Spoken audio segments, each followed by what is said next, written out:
आप मेरे चैनल के केवल व्यूअर और सब्सक्राइबर ही नहीं, आप बन सकते हैं माइंडफुल जर्नी के मेंबर भी।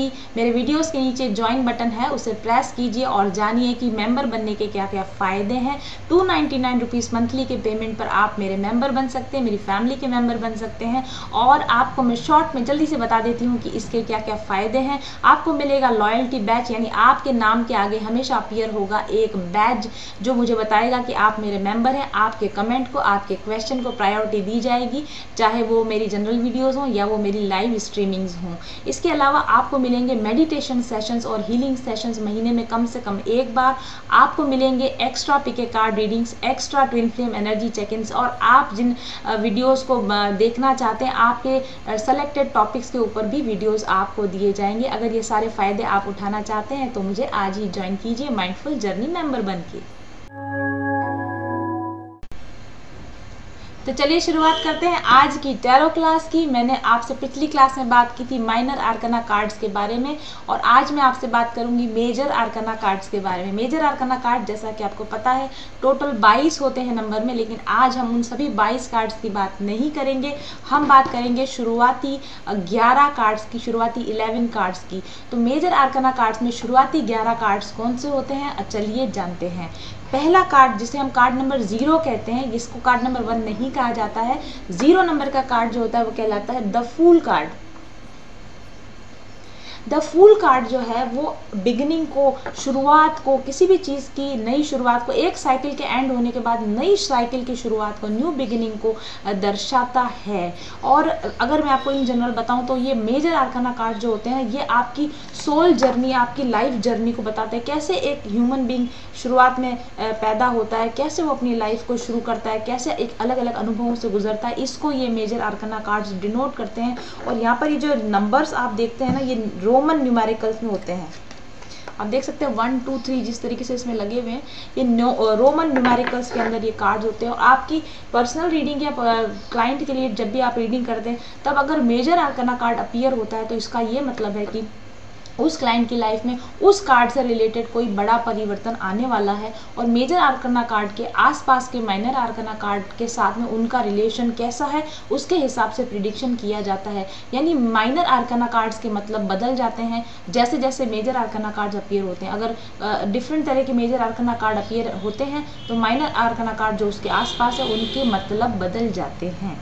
खैर ये तो आप बहुत धीरे प्रैक्टिस करने के बाद, बहुत एक्सपीरियंस के बाद ही आप इन चीज़ों का अनुभव कर पाएंगे। तो यानी कि मेजर आर्कना कार्ड जो होता है वो सेंट्रल थीम बताता है। जैसे अगर कोई कार्ड अपीयर होता है तो इसका मतलब ये काफ़ी सिग्निफिकेंट है, इस पर ध्यान दिए जाने की ज़रूरत है। रीडिंग का जो मेजर बेस होता है वो मेजर आर्कनास के ऊपर डिपेंड करता है। तो पहला कार्ड मैंने आपको बताया द फूल कार्ड, ये बिगिनिंग का कार्ड है, न्यू बिगिनिंग का कार्ड, पुरानी साइकिल के एंड होकर नई साइकिल में प्रवेश होने का यह कार्ड है। कार्ड नंबर 1 जो होता है वो मैजिशियन कार्ड कहलाता है। इसे देखिए आप, कार्ड नंबर 1 मैजिशियन कार्ड कहलाता है। यहाँ पर एक बहुत इंपॉर्टेंट बात है कि ये जो कार्ड्स दिए गए हैं 1 to 10 जो मैंने अब कार्ड्स आपको बताऊंगी, इनका संबंध सूट्स के जो 1 to 10 कार्ड है जो मैंने आपको बताया था एज से लेकर 10 तक, उनके साथ इनका संबंध होता है। यानी जो मैजिशियन कार्ड है कार्ड नंबर 1, इसका संबंध हर सूट के कार्ड नंबर 1 यानी एज से होता है। मैजिशियन का संबंध एज कार्ड से होता है, यानी कि मैजिशियन का संबंध होता है एस ऑफ स्वॉर्ड से, एस ऑफ वॉन्ड से, एस ऑफ कप से और एस ऑफ पेंटिकल से। यानी कि किसी भी चीज की शुरुआत, किसी नए आइडिया की शुरुआत, मैजिशियन कार्ड का मतलब होता है नए आइडिया की शुरुआत होना। अब मान लीजिए मैजिशियन कार्ड के साथ में एस ऑफ पेंटिकल्स आता है यानी फाइनेंशियल न्यू बिगिनिंग। अगर एस ऑफ कप्स आता है इसके साथ में यानी इमोशनल न्यू बिगिनिंग। अगर यहाँ पर वॉन्ड्स कार्ड आता है तो इसका मतलब स्पिरिचुअल न्यू बिगिनिंग। और अगर यहाँ पर स्वॉर्ड्स कार्ड आता है, एस ऑफ स्वॉर्ड्स कार्ड आता है, मतलब beginning of new idea, beginning of some new kind of thoughts. इस तरीके से हम चलते तो मैजिशियन कार्ड का संबंध होता है एसेस से यानी कार्ड नंबर 1 से। इसके बाद हमारे पास आता है कार्ड नंबर 2 जिसे कहते हैं हाई प्रीस्टेस कार्ड। हालांकि मैं इन कार्ड्स के बारे में आपको और डिटेल में जानकारी दूंगी, इनके पे बनी हुई इमेजेस क्या बता रही हैं और जो कुछ भी इसकी डिटेल है वो हम बाद में बताएंगे। अभी मैं आपको बताऊंगी इस कार्ड, ये कार्ड के जो कीवर्ड्स हैं, खास वर्ड जिनसे इन कार्ड को बताया जाता है। तो हाई प्रीस्टेस जो कार्ड होता है ये बैलेंस का, चॉइसेस का और ऑप्शंस का कार्ड होता है। बैलेंस ऑप्शंस और चॉइसेस का कार्ड होता है, यानी दो में से किसी एक को चुनने की जब बात आती है तो वहाँ हाई प्रीस्टेस कार्ड आता है, यानी हाई प्रीस्टेस का संबंध नंबर 2 कार्ड से होता है। 2 of swords, 2 of wands, 2 of pentacles and 2 of cups, इनसे इसका संबंध होता है। कार्ड नंबर 3 होता है एम्प्रेस कार्ड,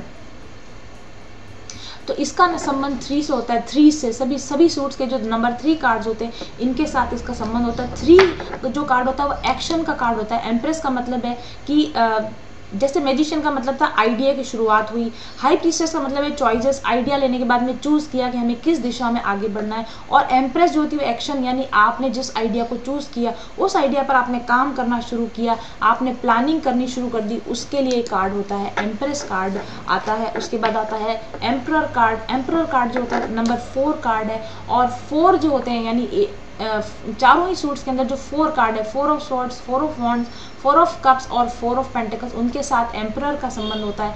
नंबर 4 स्टेबिलिटी का भी सिंबल है, यानी एम्परर की तरह एक स्टेबल, एक मजबूत, एक ग्राउंडेड स्थिति में आप आने वाले हैं, इस तरह का ये डिनोट करता है एम्परर कार्ड। और ये लीडरशिप को, ये एस्टेब्लिशमेंट को, ये ग्राउंडेडनेस को भी बताता है। इसके अलावा ये पावर को भी डिनोट करने वाला ये कार्ड होता है। उसके बाद 5वां कार्ड हमारे पास आता है हाइरोफेंट कार्ड।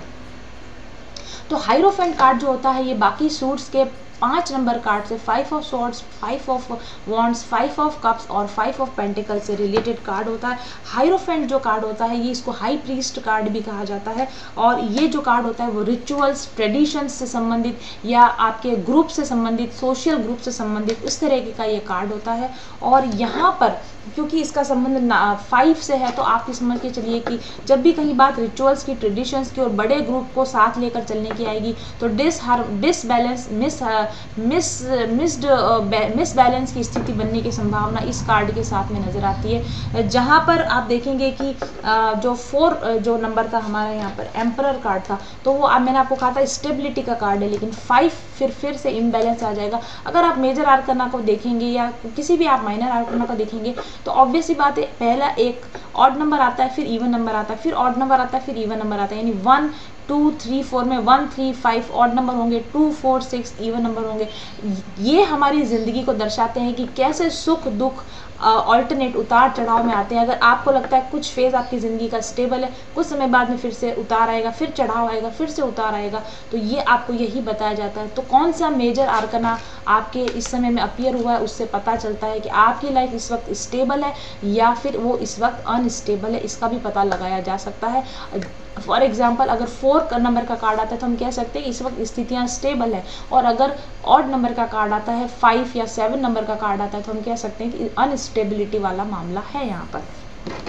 फिर उसके बाद नेक्स्ट कार्ड आता है हमारे पास 6 नंबर का कार्ड आता है। तो 6 वापस बैलेंस का कार्ड आता है, 6 हार्मनी का कार्ड होता है।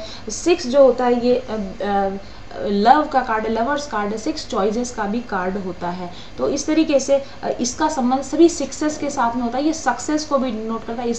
इसका जो संबंध होता है बाकी सूट्स के अंदर 6 of sword, 6 of cups, 6 of wands और 6 ऑफ पेंटिकल से इसका संबंध होता है। लवर्स का मतलब होता है बराबर एक दूसरे को आदान प्रदान करना, रेस्पेक्ट प्रदान करना, बैलेंस में रहना, हार्मनी में रहना, इस कार्ड का ऐसा मतलब होता है। और उसके बाद आता है हमारे पास कार्ड नंबर 7 जिसे हम चैरियट कहते हैं। ये चैरियट कार्ड है, और चैरियट कार्ड जो होता है ये पॉजिटिव एक्शन लेने की दिशा में, आगे बढ़ने की दिशा में, जिंदगी में चाहे कितने भी उतार चढ़ाव आए लेकिन लगातार आगे बढ़ते रहना है, बैलेंस करके आगे बढ़ते रहना है, इस बात को ये कार्ड दर्शाता है। इसका संबंध 7 नंबर के सूट कार्ड से होता है, जैसे कि 7 of sword, 7 of cups, 7 of pentacles और 7 ऑफ वॉन्ड्स कार्ड से इसका संबंध होता है।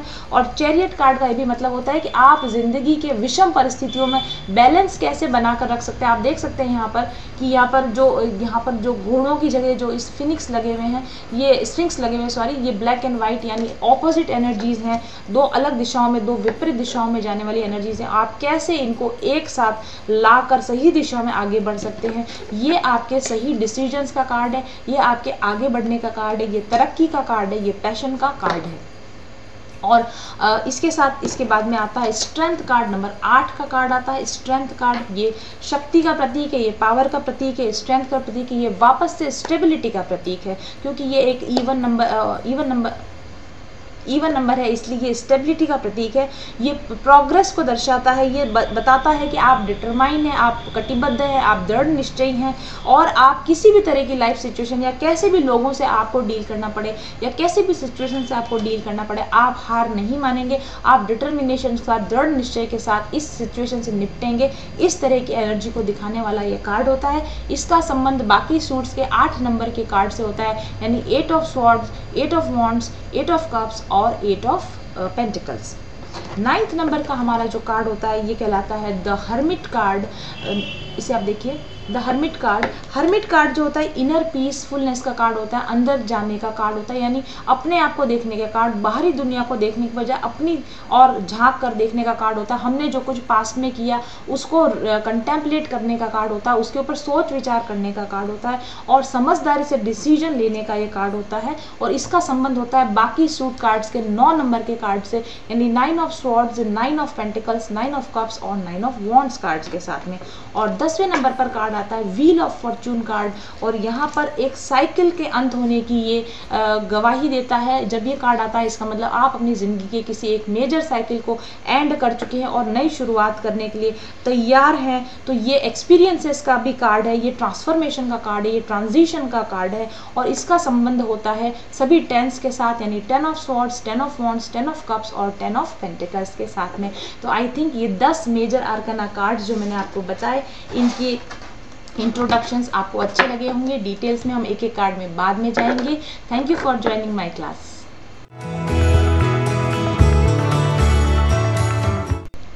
तो आज हम बात करेंगे तुला राशि वाले लोगों के लिए क्या एनर्जीज निकल कर आएंगी। तुला राशि वाले लोगों के लिए टैरो एनर्जीज चेक करने से पहले चलिए देखते हैं उनका पर्सनैलिटी और उनका स्वभाव कैसा होता है। अगर आप स्वयं एक तुला राशि को बिलोंग करते हैं तो जरा चेक करके देखिए कि आप इस मोल्ड में फिट होते हैं, कहाँ फिट होते हैं, कहाँ फिट नहीं होते हैं। और अगर आप किसी और व्यक्ति के लिए देख रहे हैं जो तुला राशि के हैं तो आप चेक करके देखिए कि आप उनकी इन बातों के साथ कितना अपने आप को रेजोनेट कर पाते हैं या नहीं कर पाते हैं। हालांकि लिब्रा, जो भी मैं आपको डिस्क्रिप्शन देने जा रही हूँ, वो एक बैलेंस्ड लिब्रा की बात है। जब एक लिब्रा अपने पूरे बैलेंस में होता है उस वक्त की एनर्जीज की बात है, लेकिन लिब्रा बहुत जल्दी ऑफ बैलेंस हो जाते हैं क्योंकि इनकी राशि का साइन ही होता है बैलेंस, यानी तुला इनकी राशि का होता है। तो इनके अंदर बैलेंस में रहने की क्षमता होती है, ये चाहें तो बैलेंस में बिहेव कर सकते हैं, लेकिन आप जानते हैं कि तुला में जरा सा पलड़े में चेंज होते ही कैसे ऑफ बैलेंस हुआ जा सकता है। तो तुला राशि के लोग जहां बैलेंस बनाना जानते हैं और जहां बैलेंस बनाना चाहते हैं वहीं इनके लिए ऑफ बैलेंस हो जाना भी उतना ही आसान होता है। तो चलिए चेक करते हैं और क्या क्या मिलेगा हमें तुला राशि के व्यक्तित्व में और उनके स्वभाव में। तो तुला राशि के जो लोग होते हैं, सबसे पहली चीज़, ये संतुलन पसंद करते हैं, ये बैलेंस पसंद करते हैं, और ये हमेशा चाहते हैं कि करियर में हो या रिलेशनशिप में हो, हर जगह पर संतुलन बना रहे, संतुलन ना बिगड़े, और ये संतुलन बनाने के प्रयास में ही लगे रहते हैं। लेकिन ये बहुत सोशल होते हैं, ये सामाजिक होते हैं, लोगों से घिरे रहना पसंद करते हैं और लोगों के साथ टीम बना के काम करना पसंद करते हैं। अकेले काम करना पसंद नहीं करते, अकेले रहना पसंद नहीं करते।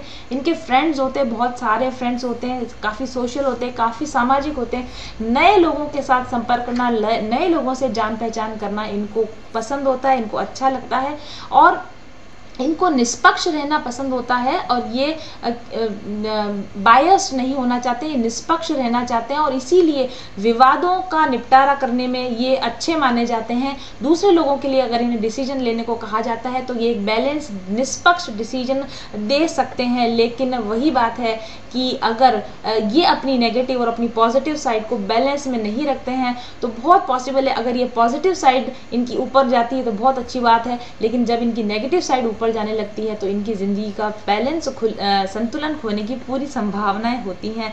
तो इनके अंदर न्याय करने की क्षमता होती है, इनमें विवादों का निपटारा करने की क्षमता होती है, पर ये संघर्ष और टकराव से बचते हैं। विवादों का निपटारा करने में कोशिश करते हैं कि संघर्ष ना हो, टकराव ना हो लोगों के बीच में।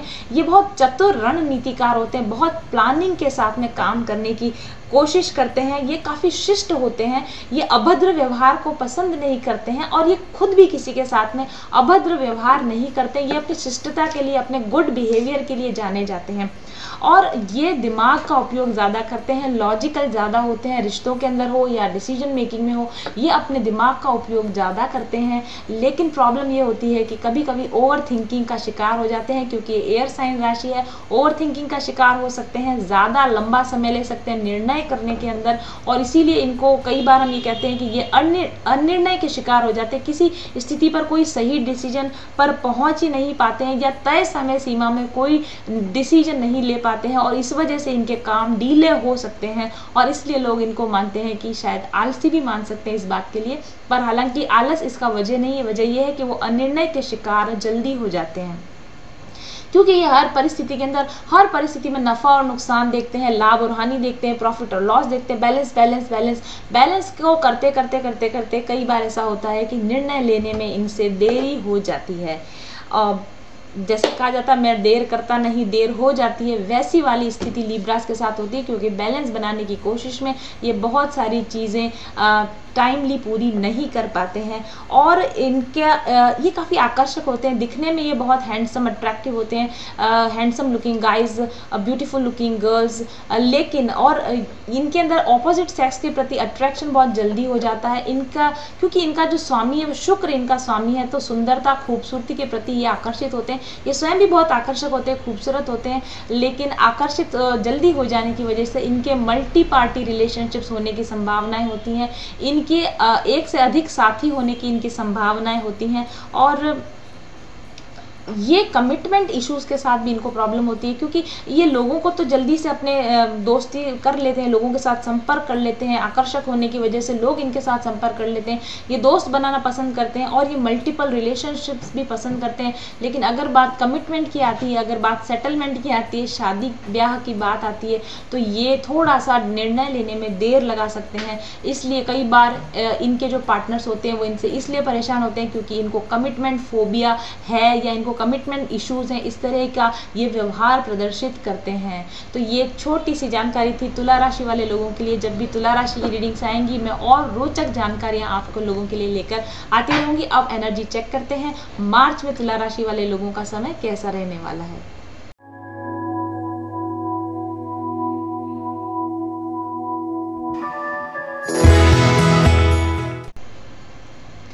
तो लिब्रा यानी तुला राशि वाले लोगों के लिए क्या विशेष है इस बार मार्च के महीने में। हालांकि टैरो रीडिंग्स टाइमलेस रीडिंग्स होती हैं, आप जब भी इस रीडिंग के संपर्क में आए तो हो सकता है आपके लिए इसमें कुछ मैसेजेस हों। ये रीडिंग आप सन, मून, राइजिंग, वीनस के अकॉर्डिंग देख सकते हो, अपने सन साइन के अकॉर्डिंग देख सकते हो, या अपनी बर्थ डेट के हिसाब से देख सकते हैं, या अपनी राशि के नाम के हिसाब से देख सकते हैं। इस रीडिंग को बनाने का मेरा उद्देश्य ये है कि जो कोई भी अपने आप को जिस भी वजह से तुला राशि का मानते हो, लिब्रंस मानते हो, वो इस रीडिंग को रेजोनेट करें, या ये रीडिंग उनको रेजोनेट करे। हालांकि ये एक जनरल रीडिंग है, इसलिए आपको रेजोनेट करे बिल्कुल ज़रूरी नहीं। अगर ये आपको रेजोनेट करती है तो वेल एंड गुड, अगर रेजोनेट नहीं करती है तो आप सिंपली इस वीडियो को क्लिक ऑफ कर दीजिए। इसी के साथ शुरुआत करते हैं तुला राशि वाले लोगों के लिए।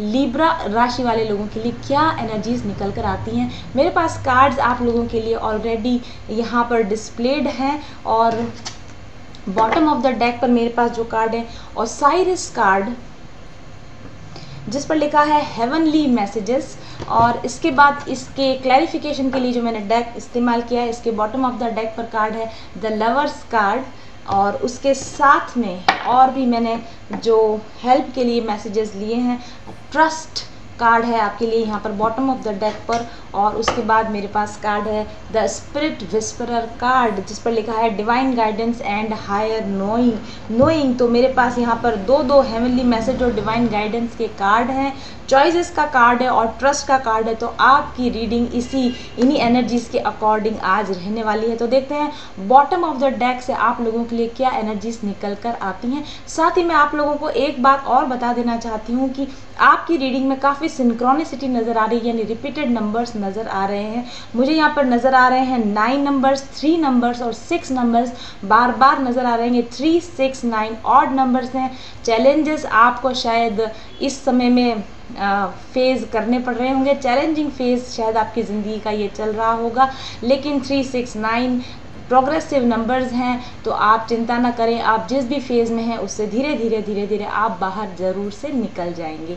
तो शुरुआत करते हैं आपके साइन के साथ। पहला कार्ड जो मेरे पास में ओसाइरिस हेवनली मैसेजेस कार्ड, इस कार्ड का नंबर है 27 कार्ड नंबर है ये, और 2 + 7 = 9, 9 नंबर का कार्ड है। 9 नंबर कंप्लीशन का नंबर होता है। आपने अपने जीवन में किसी न किसी लाइफ लेसन को, किसी सिचुएशन को कंप्लीट किया है। एक पूरी लाइफ, आप लाइफ साइकिल कह सकते हैं, या आप एक लाइफ की एक सिचुएशन की यहाँ पर एंडिंग हुई है या कंप्लीशन हुआ है, और आप अब किसी नई बिगनिंग की ओर बढ़े। हालांकि इस वक्त बिगनिंग वाला कोई भी कार्ड मेरे पास नहीं आया है, लेकिन कंप्लीशन का कार्ड ज़रूर से हमारे पास है। किसी न किसी सिचुएशन में आपने इस सिचुएशन से जो लेसन आपने सीखना था, जो सीख आपने लेनी थी, वो सीख आपने ले ली है, और आप इस चैप्टर को अपनी ज़िंदगी में कंप्लीट करने की दिशा में या एंड करने की दिशा में बढ़ रहे हैं। ऐसे मुझे यहाँ पर एनर्जीज नज़र आ रही हैं। और यहाँ पर चॉइसेस का भी कार्ड है। लवर्स का मतलब होता है चॉइसेस, तो चॉइस आपके हाथ में है,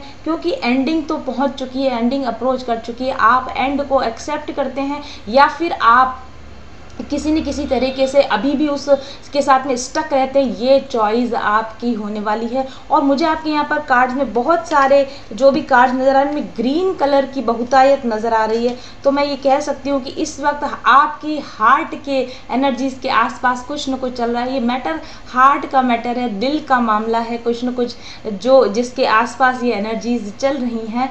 तो हेवनली मैसेज का मतलब ये है कि आपके लव्ड वंस की ओर से, शायद वो आपके एल्डर्स अभी हो सकते हैं आपकी फैमिली में, आपके बड़े बुजुर्ग हो सकते हैं, या ऐसे लोग जो आपको डिपार्ट कर गए हैं, आपकी फैमिली से चले गए हैं, उन लोगों की ओर से आपके लिए प्यार और ब्लेसिंग्स भेजी जा रही हैं। हेवनली मैसेजेस स्वर्गीय, आपके स्वर्गीय जो भी आपके फैमिली में जो लेट या स्वर्गीय हो गए हैं, उनकी ओर से आपको ब्लेसिंग्स दी जा रही है, उनकी ओर से आपको प्यार भेजा जा रहा है, क्योंकि आपके लव्ड वंस जानते हैं कि इस वक्त आप किसी चैलेंजिंग पीरियड से गुजर रहे हैं, और वो आपको ये कहना चाहते हैं कि आप इस टफ टाइम में अकेले नहीं हैं। उनकी लव, उनकी ब्लेसिंग्स आपके साथ में है। और क्योंकि यहाँ पर ग्रीन मेरे पास में कार्ड है, उसके साथ साथ हेवनली मैसेजेस का कार्ड है, तो मैं ये कह सकती हूँ कि इस वक्त आपके आसपास स्पिरिचुअल हीलिंग एनर्जीज हैं। आपको हील करने के लिए, आपको काम करने के लिए, आपको कूल करने के लिए एनर्जीज आपके अराउंड हैं। चॉइस आपकी है कि आप हीलिंग को प्रेफर करते हैं या आप चैलेंजेस में परेशान होना प्रेफर करते हैं। आपके लिए मेरे पास कुछ और भी कार्ड्स आए हैं, क्योंकि यहाँ पर मेरे पास में लवर्स कार्ड के साथ में हेवनली मैसेज का जो कार्ड है, ये मुझे बताता है कि आपके पार्टनर के साथ आपका सेपरेशन हो सकता है। लॉन्ग टर्म सेपरेशन या शॉर्ट टर्म सेपरेशन आपका हो सकता है, लेकिन जो कुछ भी सिचुएशंस आपको दी जाएंगी वो आपके सेल्फ डेवलपमेंट के लिए और आपके स्पिरिचुअल डेवलपमेंट के लिए हैं, इसलिए इनको पॉजिटिव लीजिए और हेल्प आपके आसपास है। मैं आपको इस सिचुएशन में ये कह सकती हूँ कि चैलेंजेस ब्रिंग्स जॉय। आप जितना चैलेंजेस को एक्सेप्ट करेंगे उतना ही आपकी ज़िंदगी में जॉय ज़्यादा आएगा, इसकी पूरी संभावना मुझे यहाँ पर नज़र आ रही है। और मैं आपको क्या बताना चाहती हूँ इसमें, यस, थोड़ा सा मुझे ऐसा लगता है कि अगर हम आपके करियर की बात करें तो करियर में मे बी डिलेज हो सकती हैं। आपको अगर किसी तरह का एक्सपेक्टेशन थी करियर से रिलेटेड, जॉब से रिलेटेड, अगर आपको कोई एक्सपेक्टेशन थी तो आपकी वो एक्सपेक्टेशन पूरा होने में या आपको वो ऑफ़र मिलने में डिले हो सकता है, देर हो सकती है। ऐसा भी हो सकता है कि इस वक्त में आप जॉबलेस हों और अब जॉब आप ढूंढ रहे हो, तो इस वक्त आपको जॉब मिलने में थोड़ी परेशानी, थोड़ी दिक्कत हो सकती है। जॉब प्लेस पर आपको थोड़ी कठिनाई हो सकती है, चैलेंजेस का सामना आपको करना पड़ सकता है। और अगर आप पुरानी जॉब को छोड़कर नई जॉब को ढूंढने की दिशा में सोच विचार कर रहे हैं, तो थोड़ा सा ये ध्यान रखिए कि पहली जॉब को तब तक ना छोड़ें जब तक कि आपके पास कोई टेंजिबल दूसरा ऑफर ना मिल जाए। जिस जॉब पर अभी आप इस वक्त हैं उसी पर रहिए जब तक कि आपको कोई अच्छा ऑफर ना मिल जाए, अच्छा और स्टेबल ऑफर ना मिल जाए। हो सकता है आपको जॉब के सिलसिले में या फैमिली मैटर्स के सिलसिले में ट्रैवल भी आपको करना पड़ सकता है। जहाँ तक मुझे लगता है, मुझे ऐसा भी लगता है कि आपके एल्डरली मेंबर्स, घर के जो बड़े बुजुर्ग हैं, शायद उनको केयर की, देखभाल की या आपके समय की ज़्यादा ज़रूरत पड़े। तो अगर आपके बड़े बुजुर्ग बीमार हैं या हेल्थ इश्यूज़ हैं उनको, या वो चाहते हैं कि आप उनके साथ थोड़ा सा समय बिताइए, तो मैं आपको यहाँ पर इन कार्ड्स के द्वारा ये सलाह देना चाहती हूँ कि आप अपने एल्डरली मेंबर्स के साथ में थोड़ा वक्त बिताइए, उनकी देखभाल में ध्यान लगाइए। उसके बाद में मैं आपको, ये मेरे बॉटम ऑफ द डेक्स मुझे कह रहे हैं, और मैंने आपको कहा कि चैलेंजेस यहाँ पर है, लेकिन ट्रस्ट कार्ड भी मेरे पास यहाँ पर है। तो विश्वास रखिए, भरोसा रखिए, and spirit whisperer divine guidance आपके आसपास है, हेल्प आपके आसपास है। तो चैलेंजेस से आप बिल्कुल भी घबराइए नहीं, क्लियर कट मैसेज आ रहा है आपके लिए। और मेरे पास आपके लिए कुछ कार्ड्स हैं जो आपको शो करती हूँ मैं। तो मेरे पास में यहाँ पर कार्ड है द ग्रेट पिरामिड, गीज़ा का पिरामिड इस पर बना हुआ है और इस पर लिखा हुआ है मिस्ट्री एंड सेरेमनी। उसके बाद मेरे पास एस ऑफ पेंटिकल्स कार्ड है, then I have self love card, and then I have the lady of the gift card. तो ये कार्ड्स और ये कॉम्बिनेशन, ये पर्टिकुलर ये कॉम्बिनेशन आपके लिए क्या बताना चाहता है। तो जैसा कि मैंने आपको कहा था 3, 6 और 9 के अराउंड आपकी एनर्जीज हैं। तो दिस ग्रेट पिरामिड कार्ड जो है ये कार्ड नंबर 12 है। 1 + 2 = 3। अगेन वही बात है, फैमिली इश्यूज, फैमिली में कुछ इश्यूज हो सकते हैं, फैमिली के साथ वक्त बिताइए, फैमिली को साथ लेकर चलने की आप कोशिश कीजिए। और पिरामिड जो यहाँ पर है वो ग्रेट स्पिरिचुअल इनिशिएशन का भी प्रतीक है। तो आपकी ज़िंदगी में शायद ऐसे कुछ चेंजेस आ रहे हों या आएंगे जिसमें आप पावरफुल इनिशिएशन करें, स्पिरिचुअलिज्म की ओर आप बढ़ें, या फिर हायर कॉन्शियसनेस के साथ आपका किसी तरह से कनेक्शन हो, आपको कोई स्पिरिचुअल नॉलेज हो, आपको कोई स्पिरिचुअल एनलाइटनमेंट हो, इसके होने की पूरी संभावना है। और गीज़ा का जो ये पिरामिड है, सबसे बड़ा पिरामिड, काफ़ी मजबूत पिरामिड और पुराना ये पिरामिड है। तो मैं यहाँ पर इससे ये अनुमान लगा सकती हूँ कि आपके लॉन्ग टर्म रिलेशनशिप्स में फ्लॉरिश होने की संभावना है, लॉन्ग टर्म रिलेशनशिप के फ्लॉरिश होने की संभावना है। आप रिलेशनशिप को जो मजबूत बेस वाले रिलेशनशिप्स हैं उनके फ्लॉरिश होने की मुझे यहाँ पर काफ़ी संभावनाएं दिखाई देती हैं। और मैं आपको ये भी कहना चाहती हूँ, जो मैंने पहले भी कहा था, इस कार्ड के अकॉर्डिंग जहाँ पर आप हैं वहाँ पर पैर जमा कर रखिए। आपकी जॉब में, आपके करियर में आप पैर जमा कर रखिए, और वहीं पर आपको अभी इस वक्त चैलेंजेस हैं, लेकिन यहीं पर यही स्थितियाँ आपको यहाँ से और ऊंचाई की ओर ले जाएंगी, ऐसा मुझे यहाँ पर फील हो रहा है। और आपके लिए पावरफुल इनिशिएशन जॉब में भी है। मैंने आपको कहा, आप अगर जॉब चेंज करना चाहते हैं तो बेटर जॉब अपॉर्चुनिटी न मिले तब तक आप उस जॉब पर बने रहिए, पर आपके लिए अपॉर्चुनिटी की संभावना जरूर से यहाँ पर है। ये वक्त जो मैंने कहा टेस्टिंग टाइम या चैलेंजिंग टाइम है आपके लिए, तो सेल्फ लव में ऑपरेट कीजिए, स्वयं से प्यार कीजिए। स्वयं से प्यार करने का ये मतलब है कि अपने समय को मत कोसिए, अपनी किस्मत को मत कोसिए, या अपने आप को आप लो फील मत कीजिए। आप ऐसा मत फील कीजिए I am not good enough, मेरे अंदर क्वालिटीज़ नहीं है, ऐसा आप फील मत कीजिए। अपने आप में कॉन्फिडेंट फील कीजिए, जॉय में रहिए, ग्रेटिट्यूड में रहिए। और इस वक्त में आप इस बात को समझने की कोशिश कीजिए कि यदि आप रिलेशनशिप में या किसी भी जगह पर आप लोगों के साथ में चैलेंजेस फेस कर रहे हैं, तो ध्यान रखिए, आपको प्यार की कमी महसूस हो रही है, आपको सपोर्ट की कमी महसूस हो रही है, तो ध्यान रखिए सेल्फ लव का कार्ड आपको ये बताता है कि you can't love somebody else if you are unable to love yourself. अगर आप अपने आप को ही प्यार नहीं करना जानते हैं तो आप किसी और को प्यार कैसे कर पाएंगे। अपने आप को पूरी तरह से एक्सेप्ट कीजिए, अपनी कमियों के साथ अपने आप को एक्सेप्ट कीजिए। हर एक व्यक्ति के अंदर डार्क साइड्स होती हैं और लाइट साइड्स होती हैं। आपसे ज़्यादा आपकी कमियों को और कौन जान सकता है, आपके ज़्यादा आपकी लाइट और आपकी डार्क साइड को कोई नहीं जानता है। और अपनी डार्क साइड पर आपको गिल्ट कर रखने की ज़रूरत नहीं, शेम रखने की ज़रूरत नहीं है। हर एक व्यक्ति के अंदर फॉल्ट्स होते हैं, हर एक व्यक्ति के अंदर कुछ शॉर्टकमिंग्स होती है, कमियाँ होती हैं। तो उनको अपने आप को अपनी न सिर्फ अपनी अच्छाइयों के साथ बल्कि अपनी बुराइयों के साथ भी स्वीकार कीजिए। और बुराइयों के साथ स्वीकार करने का ये मतलब नहीं है कि ये बुराइयां अच्छी हैं, इसका मतलब ये है कि आप एक्सेप्ट कीजिए, यानी आप एक्नॉलेज कीजिए कि आपके अंदर ये कमियां हैं और इन कमियों को सुधार करने की ज़रूरत है।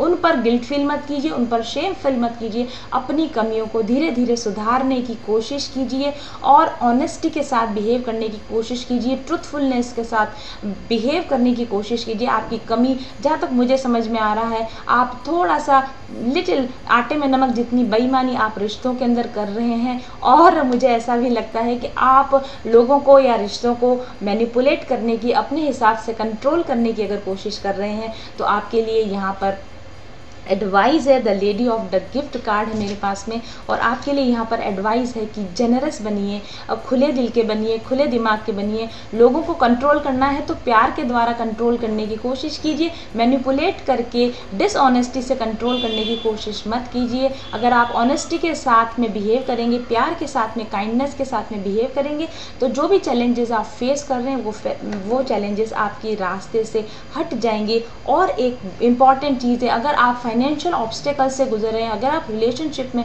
ऑब्स्टेकल से गुजर रहे हैं, कठिनाई अगर आपको आ रही है, तो आपको यहाँ पर सलाह दी जा रही है, जेनरोसिटी का मतलब है डोनेट कीजिए, चैरिटी कीजिए, अपने कमाई का हिस्सा, कुछ हिस्सा डोनेट कीजिए, चैरिटी में दीजिए। अगर आप पैसे से किसी की मदद नहीं कर सकते हैं तो आप काम करके या कम से कम एक स्माइल देकर ही आप चैरिटी दीजिए, आप दीजिए, लोगों को दीजिए। यहाँ पर मामला देने का है, आप जितना ज़्यादा देंगे उतना ही ज़्यादा आप रिटर्न बैक आप पाएंगे। इसलिए थोड़ा सा आप ये ध्यान रखिए कि अटेंशन दीजिए कि आप लोगों को कैसा ट्रीट करते हैं। आप लोगों के साथ हार्श बिहेव तो नहीं कर रहे, आप लोगों के साथ डिसऑनेस्ट बिहेव तो नहीं कर रहे हैं, आप लोगों को मैनिपुलेट करके रोकने की कोशिश तो नहीं कर रहे, कंट्रोल करने की कोशिश तो नहीं कर रहे हैं। और आप डिसऑनेस्टी का मतलब ये भी है जिसको हम कहते हैं ना, आधा सच आधा झूठ, यानी आप झूठ तो नहीं बोल रहे हैं लेकिन शायद आप इन्फॉर्मेशंस को कहीं अपने तक रखने की कोशिश कर रहे हैं, आप पूरा सच नहीं बता रहे हैं, आप सीक्रेट्स अपने तक रखने की कोशिश कर रहे हैं। अगर आप किसी से, ऐसे व्यक्ति से जिसके साथ आपको इन्फॉर्मेशन शेयर करनी चाहिए थी और आप इन्फॉर्मेशन शेयर नहीं कर रहे हैं,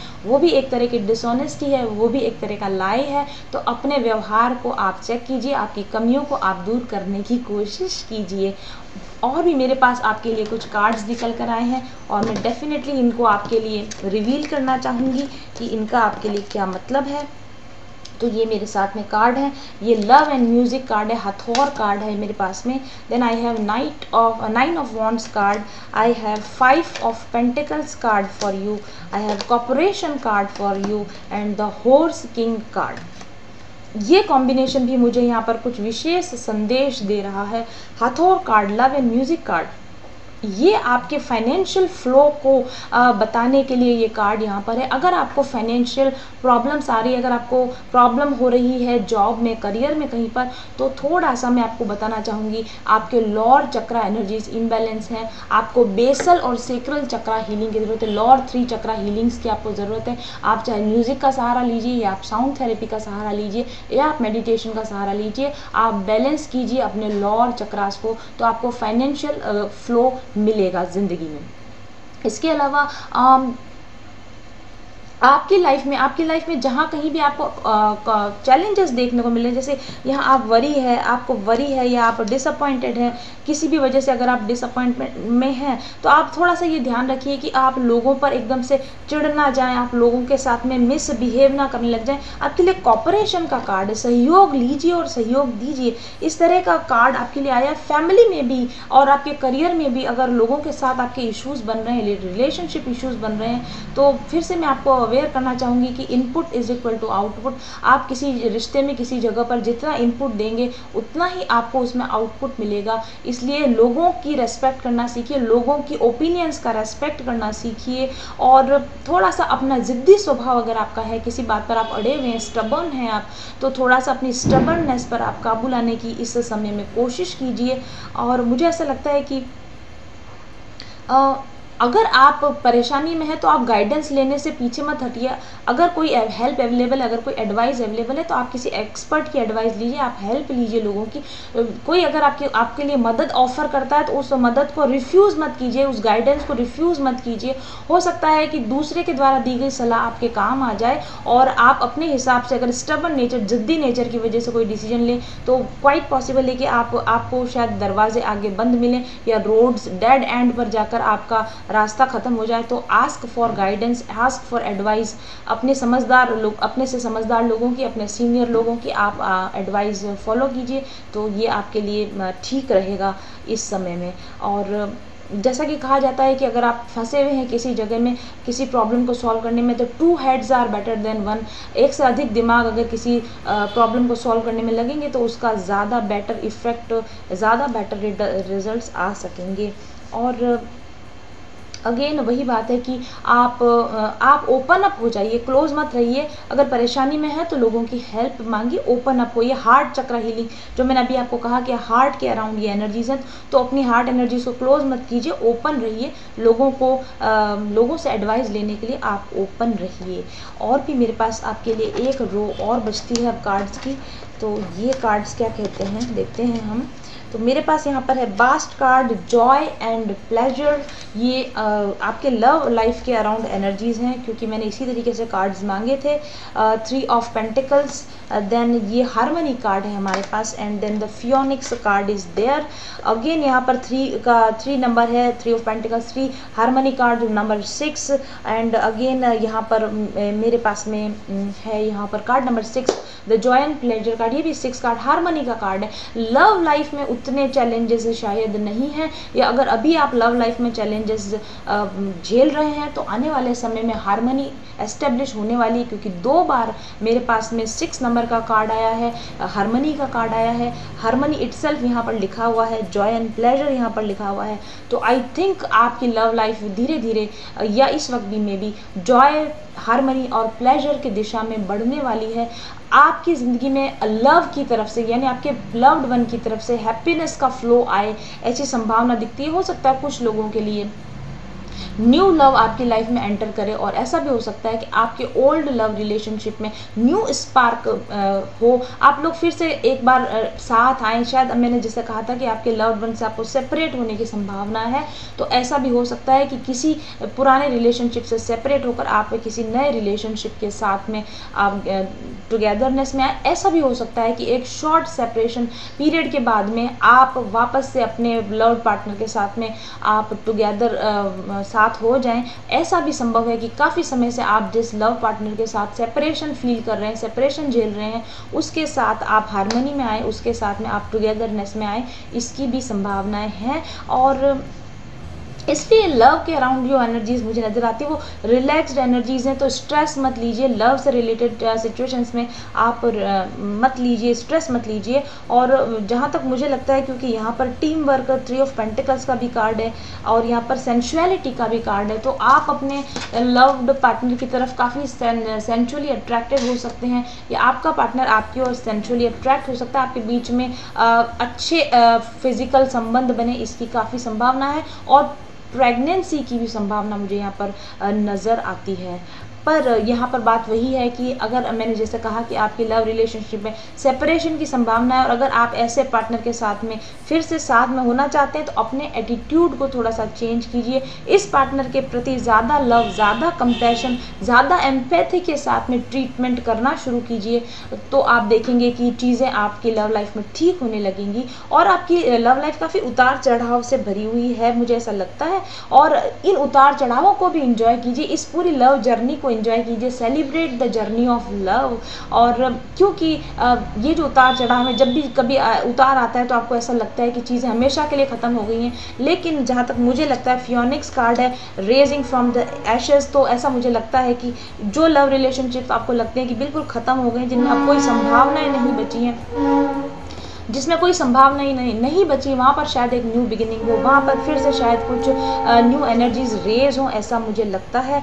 तो आप बहुत ज़्यादा परेशान ना हो, लेट गो कीजिए, ओल्ड एनर्जीज़ को लेट गो कीजिए, अपने ओल्ड बिहेवियर पैटर्न्स को लेट गो कीजिए, चैलेंजेस को एक्सेप्ट कीजिए, चैलेंजेस को पॉजिटिवली लीजिए, ज़्यादा लव, एम्पैथी और कंपैशन के साथ लोगों से बिहेव कीजिए, अपनी शॉर्ट कमिंग्स को देखिए कि आप कहाँ सुधार कर सकते हैं, लोगों को मैनिपुलेट करने की बजाय प्यार से ट्रीट कीजिए। और आपके जो भी आपके लव्ड वन है, पास्ट वन है, वो आपको ब्लेसिंग्स भेज रहे हैं, आपको लव भेज रहे हैं, आपके परिवार के सीनियर लोगों के साथ भी आप समय बिताइए, तो ये चैलेंजिंग टाइम आपके लिए आसानी से बीत जाएगा। इस तरह की एनर्जीज लिब्रास मुझे आपके लिए नज़र आती हैं जब भी आप इस रीडिंग को देख रहे हैं। Thank you very much for watching, I will be back soon, till then stay happy, stay blessed, bye bye.